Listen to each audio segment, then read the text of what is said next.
Hello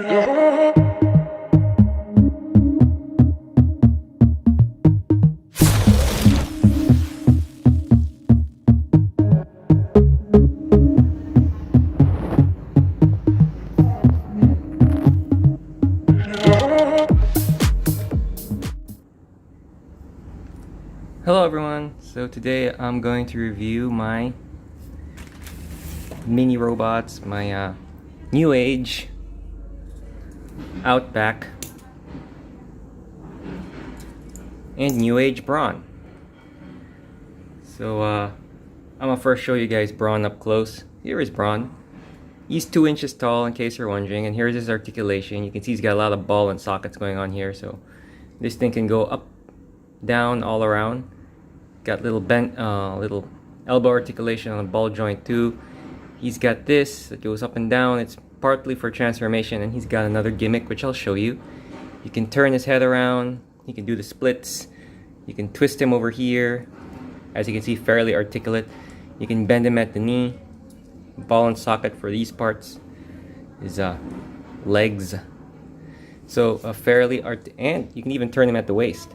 So overall, he's a very articulate little 2-inch robot. So you can get him into a lot of interesting poses, as you can see. There. He is a tiny little guy. So that's new age Brawn up close. So as you can see, here he is next to Hasbro Generations Brawn. So if you're wondering about my Brawn, he looks a little bit different because I painted his face gray to make him match the show more. But here they are together. A little bit bigger, but this guy looks more accurate. So while we're at it, here's a close-up of new age Outback. It's got a nice paint app, yeah, if you ask me. But you know, for me, Outback doesn't really look like his G1 self. He really looks like a retool of Brawn. Brawn, on the other hand, really looked very accurate to his G1 self in the original Sunrise cartoon. So he really looks like that, looks like himself. This guy, he looks more mechanical in the cartoon, but here he really looks like a retool of Brawn. So he pretty much looks like Brawn, except different colors, whereas Brawn is yellow and sort of olive green. Let's try to get a good angle of him right over there. Yellow and olive green. Outback is dark brown and light brown with some silver. But in the cartoon, he looks more mechanical. Here he looks like a stocky little person, but then in the cartoon he looks like, you know, he's not so organic looking. This is like straight up, kind of pretty much looks like a robot in the cartoon.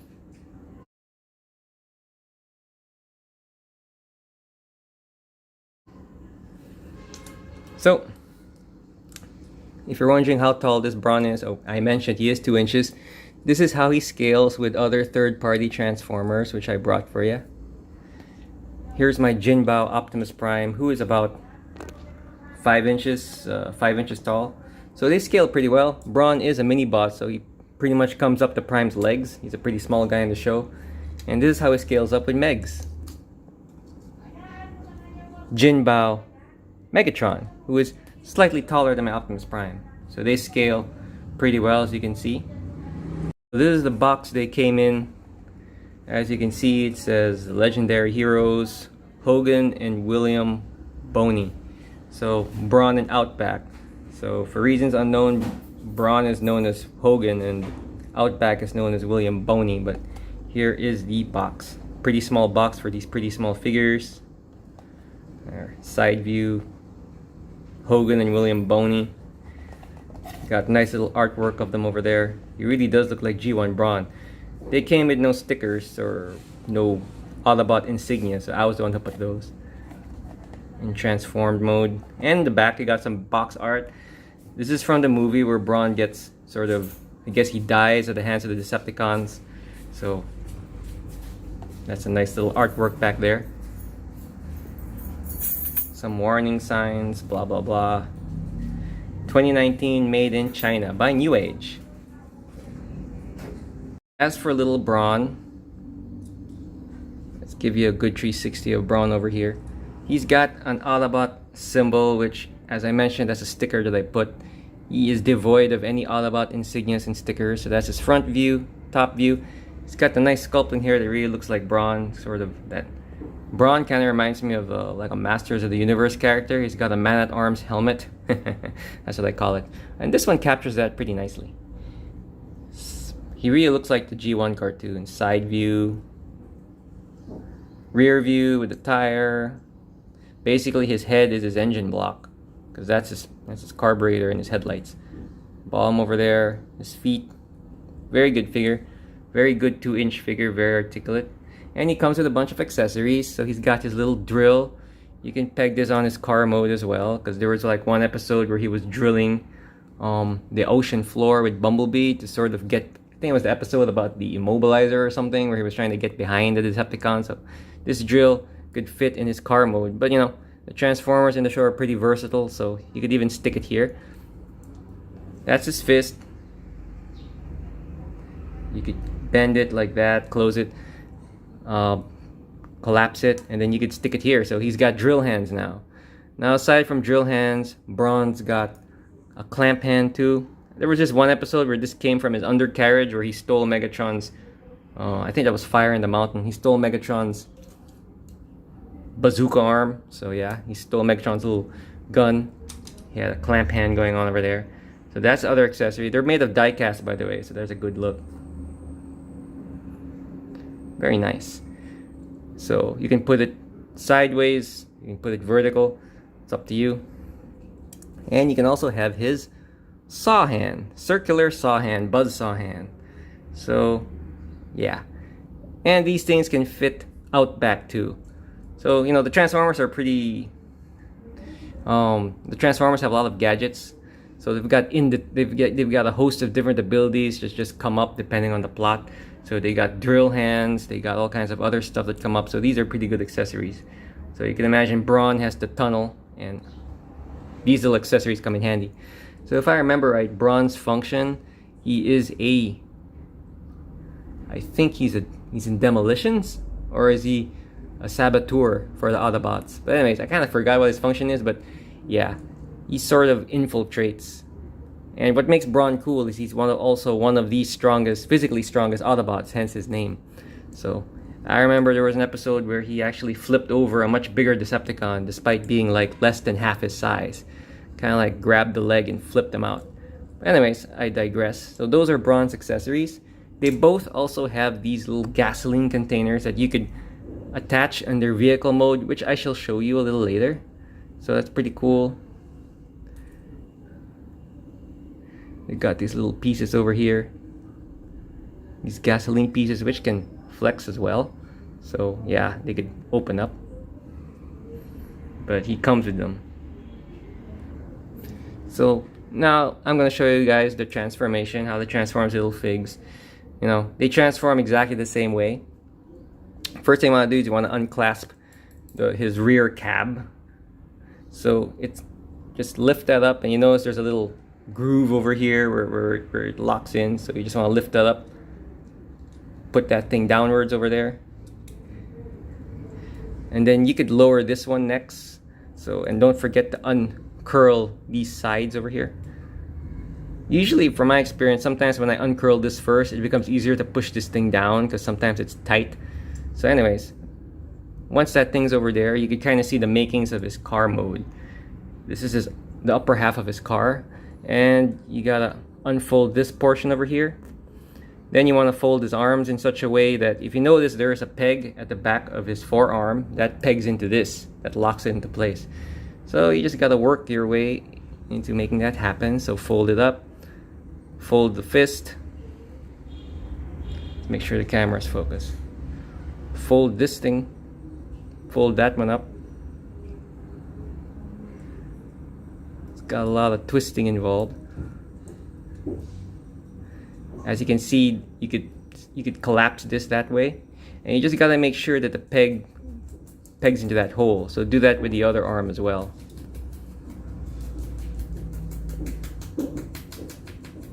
Yeah, angle it in such a way that once you fold it. So as you can see, let's get the camera focused. I am working my way into folding it and pegging those rear bits. Make sure this is unfolded. And as you can see, I've done it. That's the top part. So for the lower part of his body, you got the upper part transformed. He kind of looks like a guy who's handcuffed, but now you work his lower legs. So to get the principle of how this is done, you just gotta understand that his lower legs unfold and they become the sides of the car. So it's got enough joints, but you just gotta know that you just gotta angle it that way. So you kind of get the idea. It just has to swing around, and it has got these holes and these tabs to form the sides of the car. So how I usually do it is, these things are more complex than the Hasbro ones to transform, which is pretty cool. You gotta angle it that way. Slowly work your way into getting that, making sure that the joints all work together in order to fold up so that these pegs meet these holes. And you just gotta know that this flat side is the front of the car, and this part where his feet are is the rear, because this is gonna fold up to become the back of his feet. So as you can see, that's what's going on over there. You can see more or less see how it's working out. So same thing, you just gotta work all the joints in such a way that these panels become the sides of the car. So that way, twist this part. A lot of twisting, but once you get that thing to fold into itself, you know you're getting it right. So that's what I did. So just remember, your point of reference is his feet wind up in the back, and these pegs are a guide too. So once you twist it up, you get the front of his car going on over there. He is smaller than a Matchbox, by the way, because as mentioned, he was a mini bot. And just work the feet. You could bend the feet. Just make sure everything fits nicely. Make sure the things tab to where they have to. The holes tab. They're your guide. And finally, this one tabs into this peg over here. So, it becomes easy to transform once you realize what parts should be going where. So yeah, his legs split up to become the entire side of his mini bot form. Now, he's got a little hole over here where you can put his little gasoline tank to complete his little car look. And it fits nicely over there. I think I put it in the wrong way. There it is. Something like that. Yeah. So that's the rear.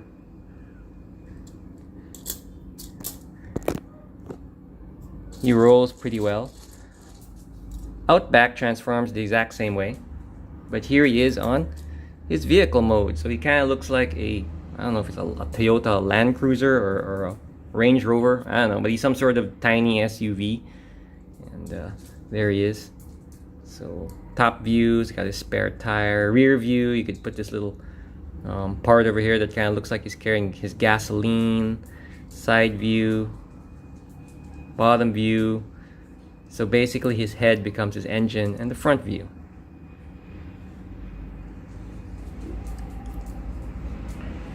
There he is. Here he is next to Generations Brawn. I'm going to transform Generations Brawn so you have a reference. Generations Brawn is pretty much the same size as a Matchbox. As you can see, Generations Brawn is a lot easier to transform. I guess it's made for the mainline toys, put into account that there are a lot of kids who buy them, so they have less steps to transform. And they're pretty cool. I mean, this is a pretty old toy, but it stood the test of time, so got some love for the mainline Generations too. But this is Generations Brawn Legends compared to New Age Hogan, aka Brawn, so that's their size comparison. He's really tiny, but which is okay because Brawn was really tiny in the cartoon. And as mentioned, I think he was either demolitions expert or saboteur. I read before that he's actually the partner of Bumblebee, and Bumblebee's specialty is espionage. So they're a 1-2 punch. Bumblebee scouts out, and this guy sort of sabotages. But I could be wrong. But if I remember right, his file card said that. So here they are together. They look pretty awesome. So little New Age Brawn scales well. He's got a little hole here, so if you want to replicate that to stick his drill. So if you want to replicate that episode where he was drilling for Bumblebee, like in an ocean floor, trying to get behind a Decepticon opponent. I think he was drilling through a hill or something. You could replicate that by putting his little drill, which fits nicely. And it's die-cast steel, so that's pretty cool. I remember one time he took Megatron's gun too, and this little clamp came from under him, but there is no place to point there is no clearance to put the clamp, but you know, still, the clamp can also stick. Oh, apparently, yeah, this thing's kind of a half circle, so it only fits the drill. These things only fit his fists because they're full circles. But anyways, that's cool. So here is Brawn in robot form. I mean in alt mode Jeep form. So my final thoughts on these new age toys are, or these third-party Transformers in general are, while the Hasbro mainline ones are easier to transform and yeah, they're basically easy to transform and relatively more durable, these guys look more accurate to their G1 counterparts. You just gotta be careful because in the sense that I don't really think they're for kids, in the sense they're more complex to transform, and also some stress marks could develop if you transform them too much, depending on how you handle them. But these guys seem pretty durable when it comes to third-party ones. The Hasbro ones, though, are pretty durable because, like this, it withstood the test of time, and you can legit play with them. They're fun. They're easy to transform. That when you're playing, you can just transform them in a snap. But he doesn't really look too much like his G1 counterpart as much as these little guys do. Of course, there are more steps to do in transforming them, but they're great for display. So in these particular new age ones are great. I like how well they transform considering how tiny they are. They're really only just 2 inches. So if you're into mini legends, it's nice to get these new age ones. For me, I kind of mix and match them, you know, depending on my budget. So I put these guys here with my Jinbao, and they scale good enough for me. So that's my Jinbao Optimus Prime third party. So I get these third party Transformers because they look more like the G1 characters than the Hasbro ones do. But I still love the Hasbro ones because the Hasbro ones are pretty durable and I can transform them quickly. So, you know, every now and then I really still want to play with them and just roll them around, and these Hasbro ones are tough. But these third-party ones really resemble their G1 counterparts, which is cool. So my final thoughts are these new age characters in particular are pretty fun. Their quality is not that bad. Their quality is actually pretty good. And they really look like their G1 counterparts, which is what I love about them. And they're posable as robots, and they look good in their alt modes. They also look pretty good in their robot modes. And they are durable enough. So those are my final thoughts. Thanks for watching, guys.